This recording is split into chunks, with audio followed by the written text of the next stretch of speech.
Speeding. Speeding. Speeding. 5, 4, 3, 2, 1. The world is changing faster than ever. What used to take decades is now taking years or even months. What you see right now is the illusion that people have had for many decades about the workplace being this secure place to work the rest of your life. For the first time in the history of our nation, our children will not do as well as us. We've seen our friends get laid off. We've been laid off. We've had our pay cut. People are overworked and underpaid. They seem to have less time and less freedom. They live under constant pressure. This is going to be forced. And so even if your employer loves you, they may have to cut you. There's something wrong that on Monday morning, the heart attack rate increases by 35%. Technology is accelerating, job security is declining. It just doesn't seem like the old models of making a living are as reliable as they used to be. Every aspect of our lives, there's a better way out there, but we're still doing it the old way. We live in the greatest country on the planet, and there are a lot of people sitting around complaining and being cynical. Like everyone's whining about this old model, and I'm like, why don't you leave it? Look at all this over here. Look at all this opportunity. Since so much of our lives revolve around our work and the way we make our living, many people are thinking there just has to be a better way. The biggest challenge facing our world today is not making money, is what are we going to do with all the displaced, unemployed people? People are afraid that they're going to make the wrong decision. People are afraid of the unknown. People are afraid that maybe I don't have the skills. Hey, sports fans. Industrial age is over. It's dead. It's dying. That's why going to school to get a job is an obsolete idea. A steady paycheck is an industrial age idea.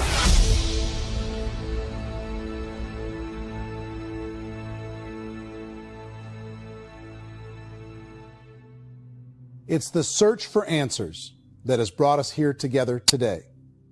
My name is Eric Worre, and for almost 30 years I've been an entrepreneur, struggling at times, but ultimately succeeding.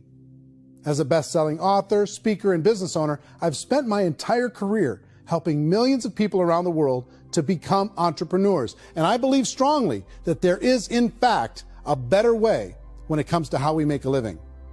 The career landscape has changed dramatically, and many are still working in a model that is completely out of date. What worked for previous generations isn't working as well for people today. In this film, we're going to explore 3 important questions. First, what's really going on in our working world today? Second, in this new economy, is it better to become an entrepreneur, or is it safer to work for someone else? And third, if a person decides to become an entrepreneur and start their own business, how can they do it without taking on massive risk? To help in this journey, I've brought together some of the greatest experts and thought leaders in the field of entrepreneurship to share the real facts with you. My intention is to give you new information that will allow you to make choices that are not limited by an old, outdated model. Let's start by understanding what's going on in our working world today.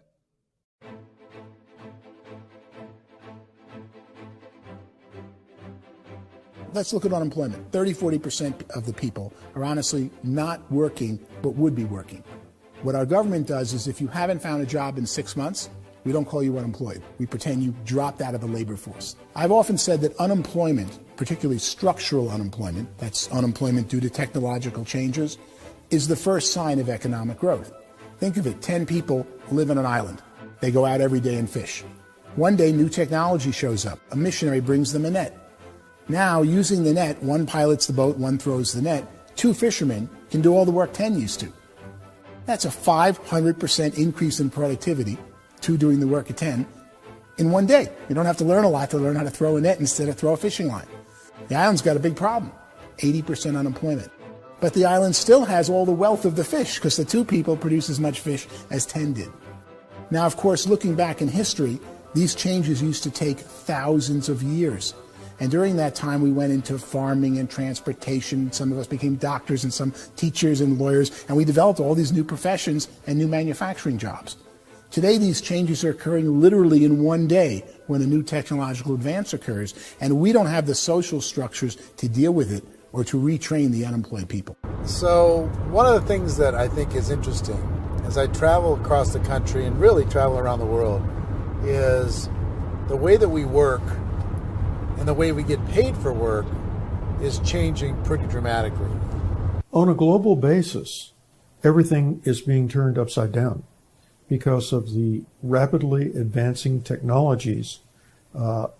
They are eliminating many jobs, and we have been left with many people not prepared for the jobs that exist. A lot of demand in public companies was to squeeze out all the fat and to get just as much margin as we possibly could, and fat equals humans. So this idea of job security in information age is so obsolete, but it's still taught inside our school system, and that's where the problem starts. There's no financial education in school system, and people are still trained to be employees who work for that paycheck. This is a chart on the middle class. What's happening in the middle class, those that went to school, their incomes have been coming down for years. And parents still say to their kids, go to school, get a job. Now what happens to all those middle class people who are dropping off the ends of the chart? Well, they become what's called working poor. And this is what happens to working poor. But they say poverty is ending. Well, poverty may be ending, but working poverty is going up. And this is food stamp usage. So food stamp usage in America is going through the roof right now, because people cannot earn what they call a living wage. Most people have experienced financial pressures that I think are probably greater than they have been in the past. If you're not working for yourself, then it's going to be a pretty hard road for a lot of people. Today, if you're going to control your future, the 40-40 plan is gone, where you can graduate from college and get a job and work for 40 hours a week for 40 years. That day is gone. So some of these charts actually tell you what's going on. And this is a really interesting one. You know, people are going back to school because if I go back to school, I'll get a nice job. But this is what's happening to, it's called Sallie Mae, which is the student loan guys. Student loan is going through the roof. It's now over $1 trillion, and student loan debt is worse than credit card debt. So when people stopped using credit card, the government got people into student loan debt. And the problem with student loan debt is you can never be forgiven. See, with credit card debt, you can declare bankruptcy and then all's forgiven. But student loan debt, you can declare bankruptcy, you still owe it. It's the worst of all debt. But this is the next picture. Look at this chart here. This is what's happening to wages of college graduates. It's going down. So you go to college, you rack up all this debt, but you earn less money. Now, that's not that intelligent. Average person who's been working a lifetime in America today is ending their lifetime at 65 with about $41,000 in assets. They earned just enough to survive. I think in the United States we have something like 17 trillion in debt. That's just the federal government debt. We got another 2 in municipal and in other, let's call it almost 20 trillion government. We've got 40 trillion in private debt. That comes up to close to 60 trillion.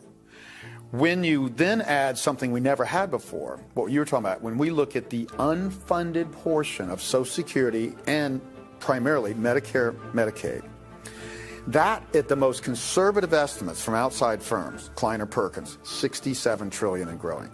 That's more than all our other debt. There's less conservative estimates that say it's 84 trillion or higher. I added up conservatively $127 trillion in total debt. Debt is a financial drug. When you take it to excess, it's like taking a drug. Yeah, it makes you feel better, it enhances your performance, but at a huge cost, eventually it kills you. And so that's what happens. We keep doing more and more debt, and you get less and less results, just like a drug, until the debt gets so high that it crushes the whole system. That's where we're at, 8.2 times GDP. You know who I feel sorry for? I feel sorry for the person who dreads going to work, who is sick to their stomach on Monday morning, who hates their alarm clock, who gets a little glimmer of hope on a Wednesday because it's hump day and says, thank God it's Friday. And they live for those 2 days a week where they get to be themselves and they don't have to be around people they don't like, and they don't have to play the political game in the office, and they don't have to live this half life. The person that works 50 weeks a year just to be able to have the 2 weeks for vacation. And you know what happens to most of them nowadays? They don't have a vacation. They have a staycation. They have time off of work, but they don't get to go where they want to go because they're overextended. They've got all this debt. They got all this situation. They hate their alarm clock. They can't sleep until they're done. They have to spend most of their life in traffic.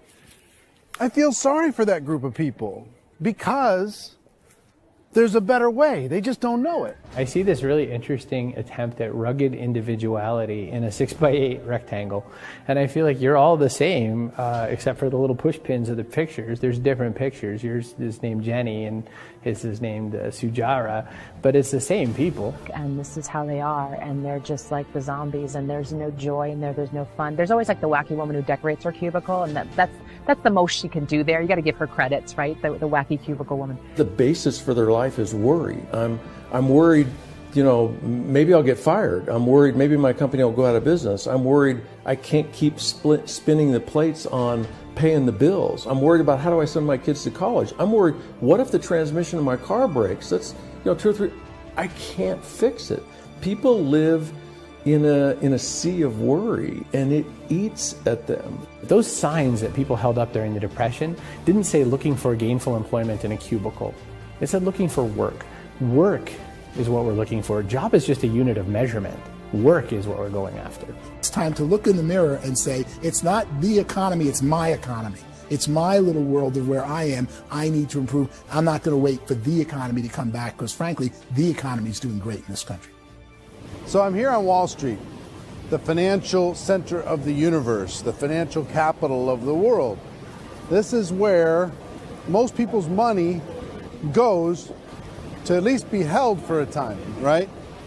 With interest rates in banks being effectively zero, and many experts are predicting it's going to stay at zero for the next 10, 20, even 30 years, people feel like they don't have any choice but to put their future into equities, to put their future into the hands of other people on this stock market, and hope that the stock market goes up, hope that the stocks that their advisors pick or that they pick goes up. That's one way to go, I guess.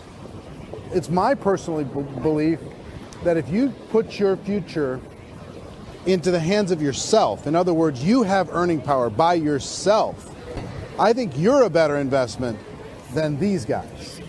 I think you controlling your future is a better option than handing over your retirement to these guys.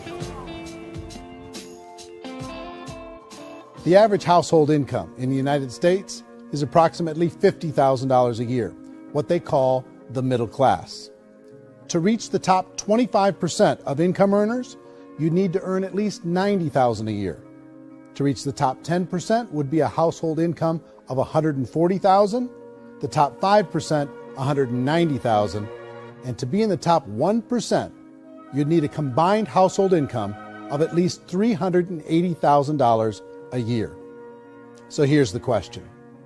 What do you think would give you the best chance to move up and get to the top 10%, the top 5%, the top 1% or beyond? In my opinion, and in the opinion of many, many experts, the answer is to become an entrepreneur, to become your own boss. I think you have to be a business owner. I can't, the only time I ever say to someone it'd be great to be an employee is when they've already told me they've surrendered. I only tell people who are wounded spiritually that they should be an employee. And it's that feeling that you get when you pick up the backpack off the little Cub Scout and say, "Don't worry, little guy, we'll get you back to the camp."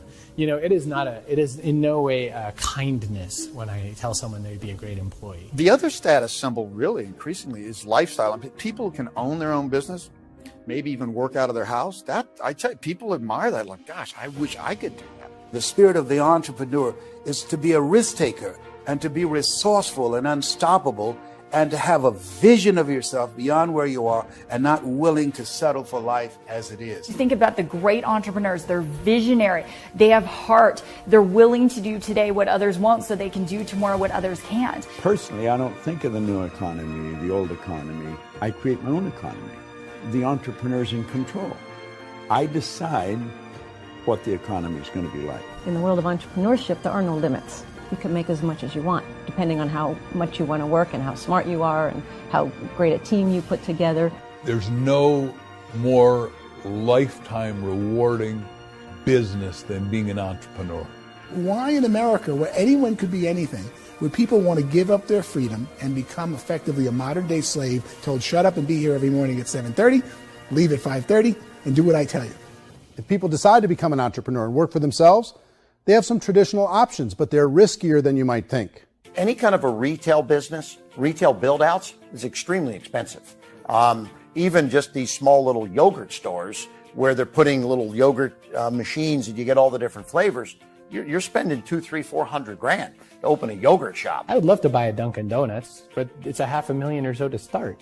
I don't quite have that just-in-case money. Risk you can lose it all, and most guys do 2 or 3 times, and even big guys like Branson, because I'm such a fan of his, half his companies don't work. If you make $1 million, your problems are going to go. If you make $1 billion, your problems are really going to go. Just the opposite. You and I know when you're making $1 million, you got $1 million responsibilities. You make $1 billion, you got 1,000 times $1 million responsibilities. And most people say, I'd love to be my own boss. 70% of Americans would love to be their own boss, according to recent polls. But they don't know how to get there. Because what are you going to do? One, you could buy an existing business. If somebody's selling an existing business, you have to ask why. Usually because it's probably hard. It's probably not making as much money as they hope. 2, they could buy a franchise. A little less risk, proven system, but it's expensive to be able to do that. 3, they could start something from scratch. And that's where a lot of people feel like, I don't have the chops to do it. I don't have the money. I don't have the product idea. I don't have the expertise. I don't have whatever it's going to take to be able to get there, and I can't risk my family to do it. So, 4th, they could become an investor.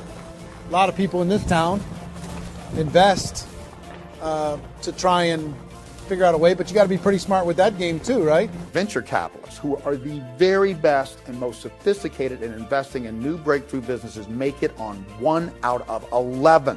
That means 10 out of 11 are mediocre or fail. Most of them fail. That's the risk there. An angel investor is lucky to get 1 out of 15 or 20. A business is a team sport. Like, I have to have accountants, I have to have engineers, I have to have systems designers, I have to have sales, marketing, I have to have accounting, I have to have mission statements, I have to have legal and all that. The average Joe Schmo, even me, I go out there, I don't have the skills to put a business together. I think the bottom line for the 4 traditional options is they take money, sometimes a lot of it. They take expertise, and they take time. All of that adds up to just too much risk for most people. I bought a business from somebody else, and it was a lot of work. And you start wondering, what did I just buy? Because I guess ultimately I own your email list, and I just overpaid for it. People that start their own business, they spend a lot of money, they spend a lot of time, a lot of effort to get things started. And the more you invest on the upfront, the harder you typically work at it. Well, I can tell you what the success rate is of a restaurant. What is it? They're crazy enough. About 90% of them fail. About 90%. In how quickly? Year or less. Wow. And if we're talking non-franchise, we're talking franchise, Sure. That's totally different. Yeah. But our students aren't getting franchise restaurants. You got to invest the big money. Exactly. And with someone like McDonald's, you've had to work with the company for a long period of time, really know the Even have a chance at investing $1 million. have a chance, and it's a slim chance. What if there was a way that you had all the proven aspects, the comfort aspects, and you could still control your own life? What if there was both? In other words, you didn't have to create everything from scratch. You didn't have to be a super leader.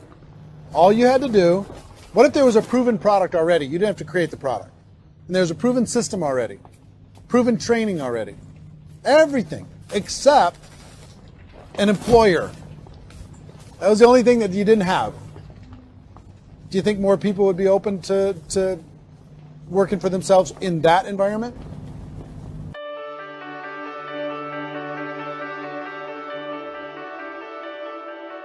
In our search for a better way to make a living, we've come to the conclusion that becoming an entrepreneur is actually safer than being an employee. And through our look at the entrepreneurial options, one particular path kept coming up from expert after expert. And I think most people will find it surprising because it's certainly a non-traditional business model. That model is for people to start their own business and become an entrepreneur through the creation of a network marketing business. Some people call it direct selling because the product is being sold directly from the manufacturer to the end consumer, cutting out the middlemen. Other people call it multi-level marketing, or MLM, because there are multiple levels of commissions paid. The most common term today is network marketing, because network marketing best describes using a large group of independent distributors, independent entrepreneurs, to move a product or service more efficiently. So my friend here, Donald Trump, and I, we always write about the network marketing industry. And the reason we support the network marketing industry is because it really is a business school for entrepreneurs. Because most people come out of school looking for a paycheck. Oh, that's terrible. I went to network marketing like that. I think if it didn't exist, we should invent it. It is that good. I think direct selling is a great way to do business today. It's very easy to get into that industry, and you can be self-employed, be, in effect, an entrepreneur. When we see multi-billionaires adding network marketing companies to their portfolio of companies, that would be a clue. When we see people who are very famous authors and very famous business people endorsing the industry, that would be a clue. These network marketing companies aren't $50 million companies. They're billions and billions of dollars. They lead the stock market. They're major companies. When we're going to get it? You know, and you're going to school to work for a paycheck. But if you want to be rich, be an entrepreneur. And network marketing gives you the spirit to be an entrepreneur. A traditional company will spend up to 50% of their total revenue on marketing. Network marketing companies use a different approach. Instead of having all that extensive marketing expense, they utilize a network of independent distributors to do the marketing for them. Now, why do they do this? First, because word-of-mouth advertising is so much more effective today than traditional media advertising. Second, some products need to be explained or demonstrated, and an independent salesperson can do that more effectively than an ad campaign. Third, it's completely efficient. The company only pays for the marketing of their product if a sale happens and not before. Imagine if Amazon allowed you to become an independent distributor and paid out 40% of its revenue to that distributor group.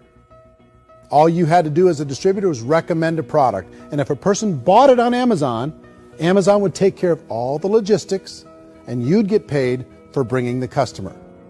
Now imagine you got paid for every purchase that customer made for the rest of their lives. Well, Amazon doesn't offer this option, but network marketing companies do. 85% of all buying decisions in our society are made as a result of word of mouth or reputation. We're recommending things to each other all the time. You know, who's your dentist? Who's your doctor? Who's your lawyer? What detergent, are you using? What legal system are you using? What product are you using? We're talking to each other about the things that we love anyway. When you go into a big box retailer, you're lucky if the clerk looks you in the eye, much less gives you any detailed or accurate information about what you're purchasing. So of course, this personal information, this education coming from a friend, a neighbor, a relative, or even a stranger, but one who has experience with the product is extraordinarily valuable. As a matter of fact, network marketing can educate consumers probably better than any other form of marketing. It certainly can do better than advertising, because advertising usually has a certain hype to it, and you can only get limited information. So, network marketing trumps advertising. If you were a typical sales company and you wanted to sell $1 million a month worth of product, you might go find 100 superstar salespeople. The quota would be $10,000 a month. So network marketing as a distribution system just flips the numbers. So we use 10,000 happy, raving fans of a particular product, and we don't concern ourselves so much with how much product each one of them individually sells. If they sell just $100 or $200 a month, and there's 10,000 of them, you're selling $1 million to $2 million a month worth of product. And that's the best way I can explain how network marketing works. This is the marketing arm of the company. There's not money being wasted on bricks and mortar. There's not money being wasted on inventory that's sitting stagnant somewhere. There's not of employees standing around that don't have customers. These are people that are going to connect with customers. These companies allow people to become independent distributors for extremely low cost and with no minimum time or sales quota. Essentially, they own their own business and can provide as much or as little sales as they choose. In other words, the distributor gets all the benefits of traditional business ownership without the risk. The advantage of network marketing is the ease of entry, the low risk, and the low startup cost, because almost everything else has very high risk. You can get in for a minimal investment. You're buying into a system that's already been proven, products or services that have been proven to work. The keys to network marketing is providing an opportunity for the masses to get involved, providing an opportunity for the average person who doesn't have the resources to start their own business. All of this so far is fairly straightforward, but network marketing offers another benefit, and it's this benefit that makes it so interesting for entrepreneurs. Network marketing allows a distributor to build their own network of other distributors and then compensates them on the sales created by that entire group. Direct selling is, at its base, very simple. It's the sale of a product or service to an individual on a face-to-face, one-on-one basis, just the way we're talking right now. But there's an important element as well, and that's the offering in conjunction with that sale of product, the offering of an opportunity for someone to make something of themselves. No matter what your social status is, no matter what language that you speak, I mean, look how many unbelievable people are becoming successful that speak every kind of language out there. What an awesome gift to give the world. Instead of having to work your way up in a system and prove that you could be a sales manager, they just decided everybody can be a sales manager. Everybody gets to build a sales team from day one. And so what that brought into the system of growth as a direct selling company is the concept of compounding or geometric progression. Because now you can actually grow a sales force very quickly because everybody is enrolling people in their own sales force. People who are like, oh, this is weird, I'm building a sales team, or what do you think you do at a regular company? How do you think a regular company works? Network marketing is the only industry that doesn't say your past determines your future.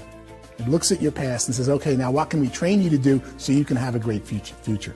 Every other employer out there wants to exploit you for what you already know, not teach you something new. Network marketing has the potential to save the United States and the world, because it's going to teach people not to be employees, but to be entrepreneurs.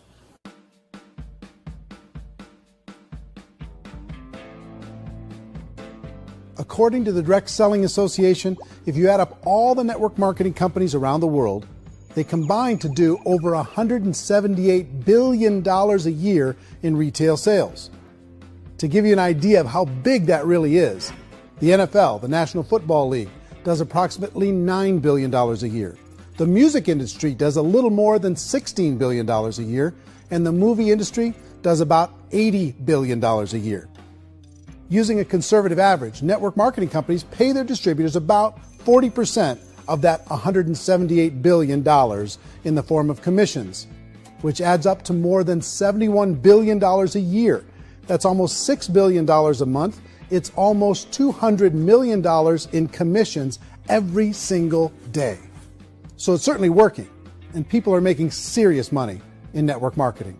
With the growth of the direct selling industry over the last 10, 15, 20 years, we've seen a broader understanding of the channel.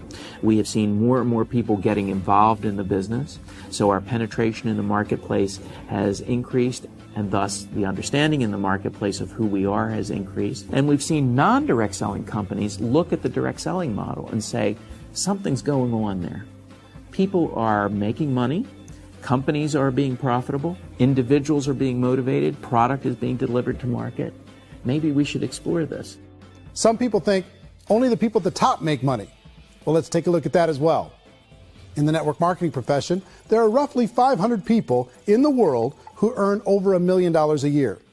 If you round that number up to $2 million a year, that adds up to about $1 billion a year. That takes the $71 billion paid out each year down to $70 billion. So where does the rest of the money go? The vast majority goes to part-time people making anywhere from a few $100s a month to many thousands of dollars a month. It goes to people who choose to make it a full-time career move and earning even more than that. Every day, people are using the money they earn through network marketing to pay off debt, have more fun, and improve the quality of their lives. Everyone I know in network marketing has been doing that since the 50s. They go to work when they want to go to work. They stop working when they want to take time with their children to have a leisurely breakfast and discuss issues and driving to school. They go back to work when they get home, wherever they're working out of. The biggest thing that I've seen is people that have become much happier in their life. MLM has probably made more millionaires of more people in more countries, and I've spoken to them in 67 countries than any other single form of business, starting from nothing. If they have a choice between working a job for the next 10 years or working a network marketing business for the next 10 years, the result of working the network marketing business will be better. A lot of people within the industry go on and make this a career and do extremely well at it. Network marketing has been nothing but good for everyone I know that's been involved with it because they did it seriously and they played full out and they've been very successful. It's been a constant barrage of success stories and people showing off stuff they got as a result of it. How many people are involved? Approximately 16 million Americans and 96 million people around the world are currently participating in network marketing. And in a recent poll, 82% of those people report a good, very good, or excellent experience with network marketing. So people are happy.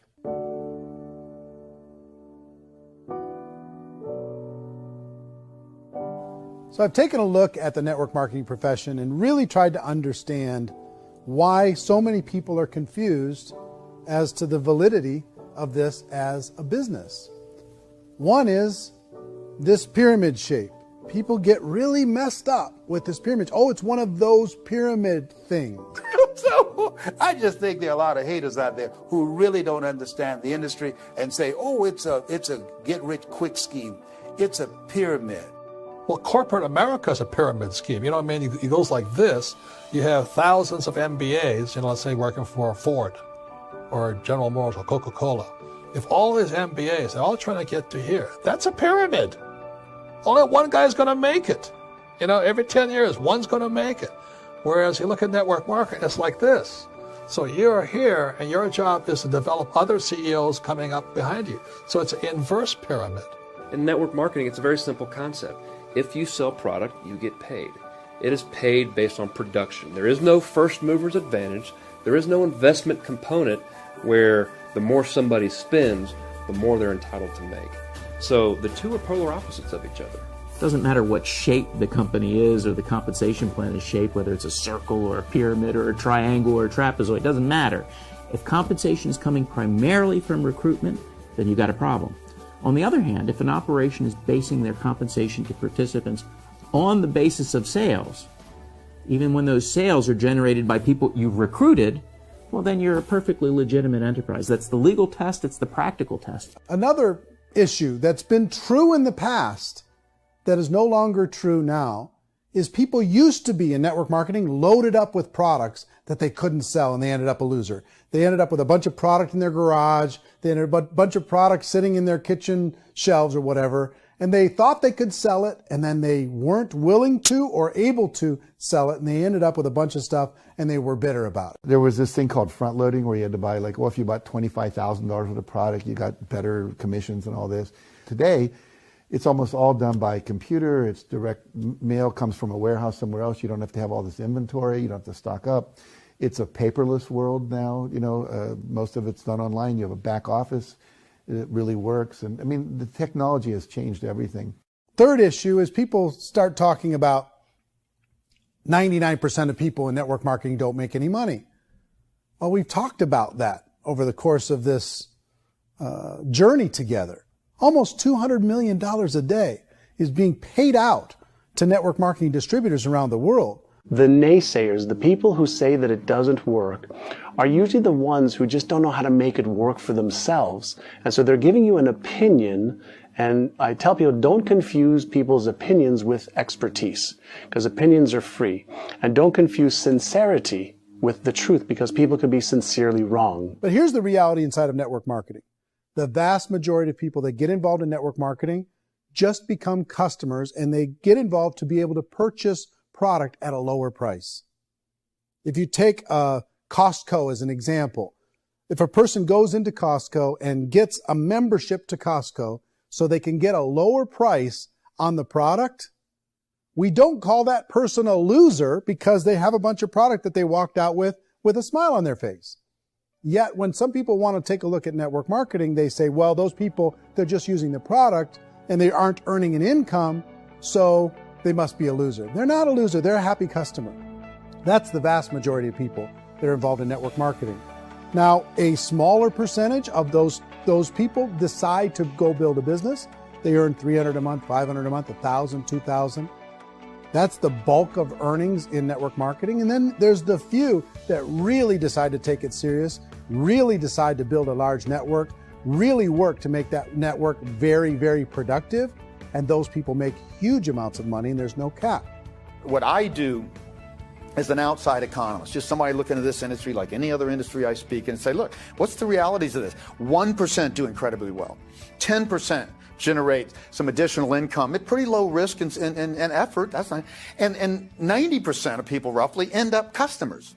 One thing that I think is real when it comes to people's perceptions about network marketing is people put this, and distributors, I think, involved in network marketing have some responsibility for this. They have sometimes unrealistic claims about the product or about the income. Most people who become distributors, they want the money, they want to be successful, but they don't have the skills. They don't know what to do. And when people don't know what to do and they're in a new business, they're scared. And when they're scared, they panic and desperation kind of sets in. So they think everyone they talk to has to get in. So if I talk to you and you say, well, no, I don't have time to do that, they're like, no, I need you. You have to do this or I won't be successful. So I start clawing on you. I start that desperation. So then I start making claims about the product, which are not appropriate, probably not even true. Or I start saying, oh, let me show you how you can make all this money and you don't have to do anything, Eric. And so you just totally misrepresent the opportunity, and you're clingy with people because you think you need everybody to be successful, and you don't. You know, one of the messages that I try to deliver most forcefully to companies as well as salespeople in direct selling is that you don't have to overpromise. The reality is in network marketing, there's a lot of hard work involved. There's a lot of effort. You're going to have to develop yourself. It's a business like anything else. It's going to take some time, but in my opinion, it's better.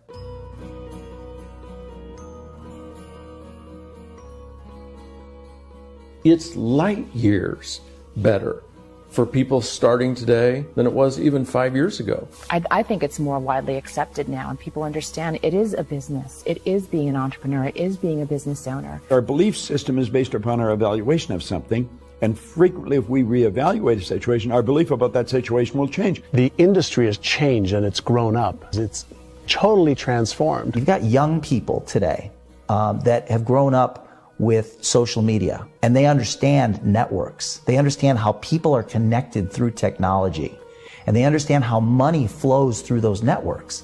So when they see network marketing, they don't see it the way their parents saw it. And we've all learned, the larger industry that you represent, has all learned from those mistakes and flaws and errors that have happened early on. Early algorithms didn't work the right way. That's all fixed. It's like when they design a computer program, they design the program, then they run it, and then they go back through and they debug it. The MLM industry has been debugged. This is the day of being virtual, being able to run a business from your mobile phone. I mean, it's incredible. Companies are getting smarter. They're implementing more consumer protections. They're implementing more compliance training. They're doing more with respect to product research. If you do get involved and you make purchases of inventory, even on a voluntary basis, if you decide that this business is not for you, you can leave and have that inventory repurchased by the company. There's no other business that offers that kind of protection on a voluntary, self-regulatory basis.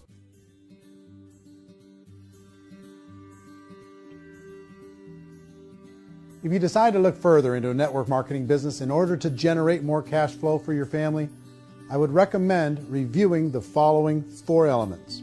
First is the product or service. And on the product or service, I would ask 5 important questions. 1, do you like it? Is it something you would feel comfortable sharing with others? 2, is there a recognized need in the marketplace? It's hard to create a need if one isn't naturally there. 3rd, does the product meet that need? Does it solve a legitimate problem for consumers? And 4th, Is it priced to sell? Can it compete in the marketplace? And fifth, is it priced for profit? Is there enough margin for the company and the distributor to be able to generate income for the long term? If you can answer the questions on the product to your satisfaction, the next element to consider is the company itself. Is it well run? Do you believe in the founders or the management team? Do you feel they have what it takes to go all the way?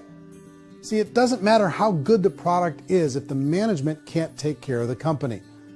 Good management can change with the times. They can handle adversity. They can make good decisions. Make sure you choose a company that can serve you for a long time. The third element to consider is the compensation plan. And with that, there are 3 important things to look at. First, a brand new person needs to be able to generate some money fairly quickly.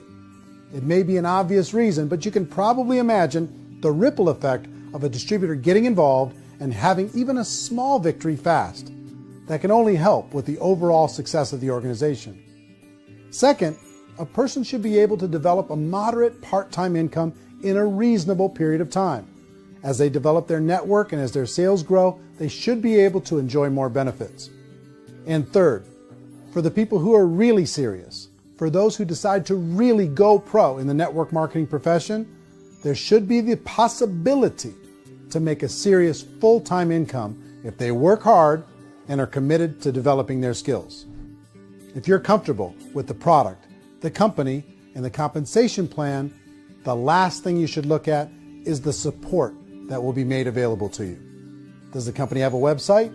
Does it have a solid online reporting tool? Do they have comprehensive training available? Do they host events to help you build your business? If you decide to do this, what kind of a support system can you plug into? Choosing a network marketing company is a personal decision.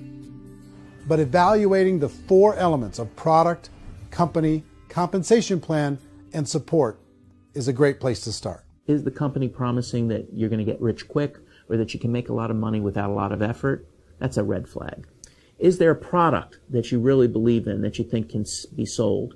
Or are you being told by salespeople or the person who's trying to recruit you or by the company itself that don't worry about the product, all you have to do is recruit other people into the business? Red flag, warning sign. If you're hearing that, take a second or even a third look. Get to know the customers, the products, the business, have some success, and see where the opportunities might take you to move up in the organization. You want to find out, how concerned are they about my education, my training, and my development? Is there a space for me to grow? Most important question.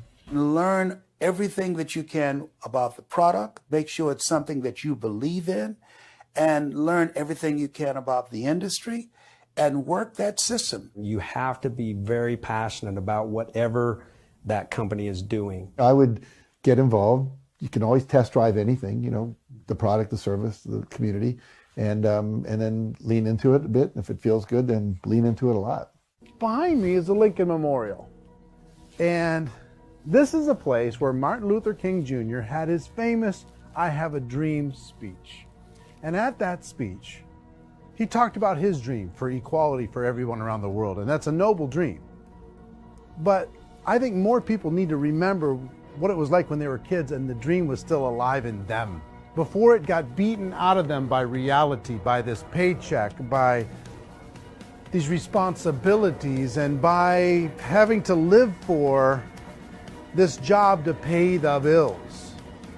I think people need to remember that, go back to that. Once they know that there's a better way, I think their future is going to be much brighter. They can live a better life.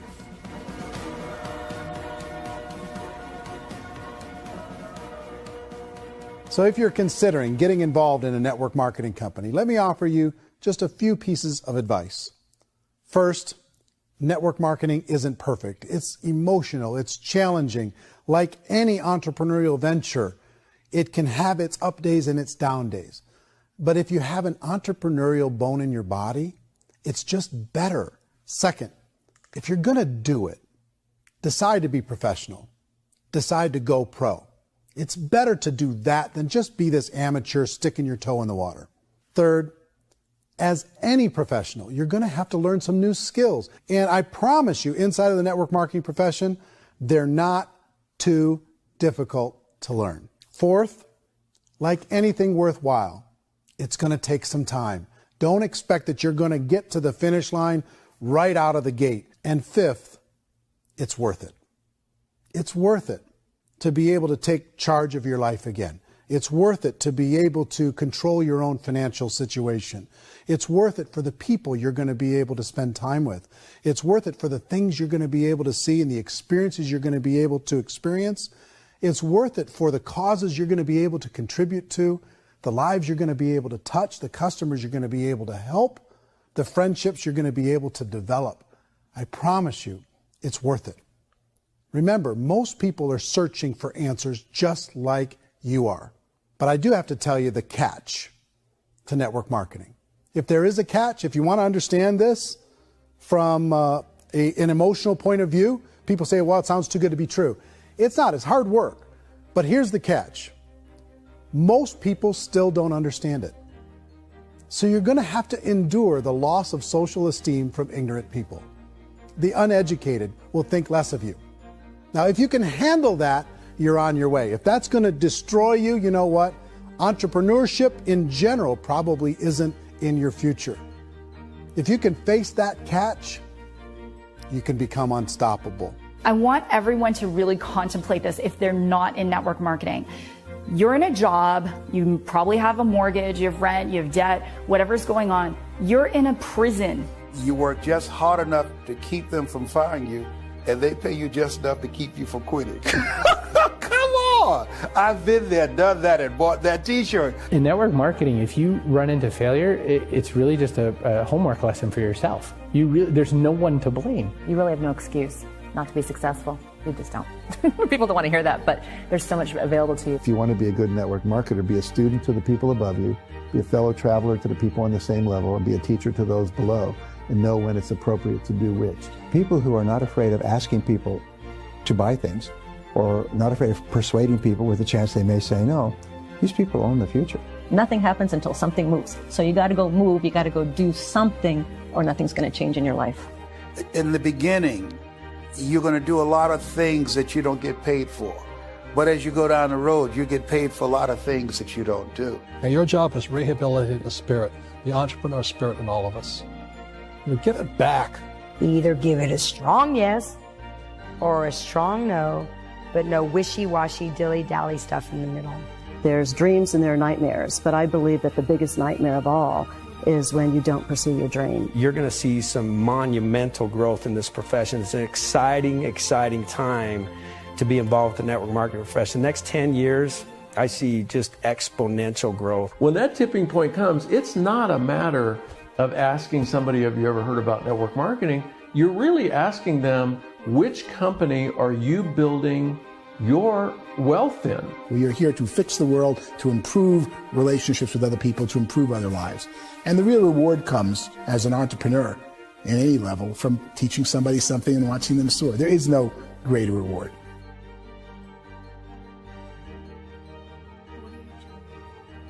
Life's too short to spend it living someone else's dream instead of your own. It's too short to spend it living at a fraction of your potential. Can being an entrepreneur be a challenge at times? Sure. But here's what you get in exchange. It can be yours. Something that you built, something that you created, something that you made happen. This balloon represents your dream. It represents entrepreneurship. My wish for all of you is that you would reach out and grab it. The choice is up to you.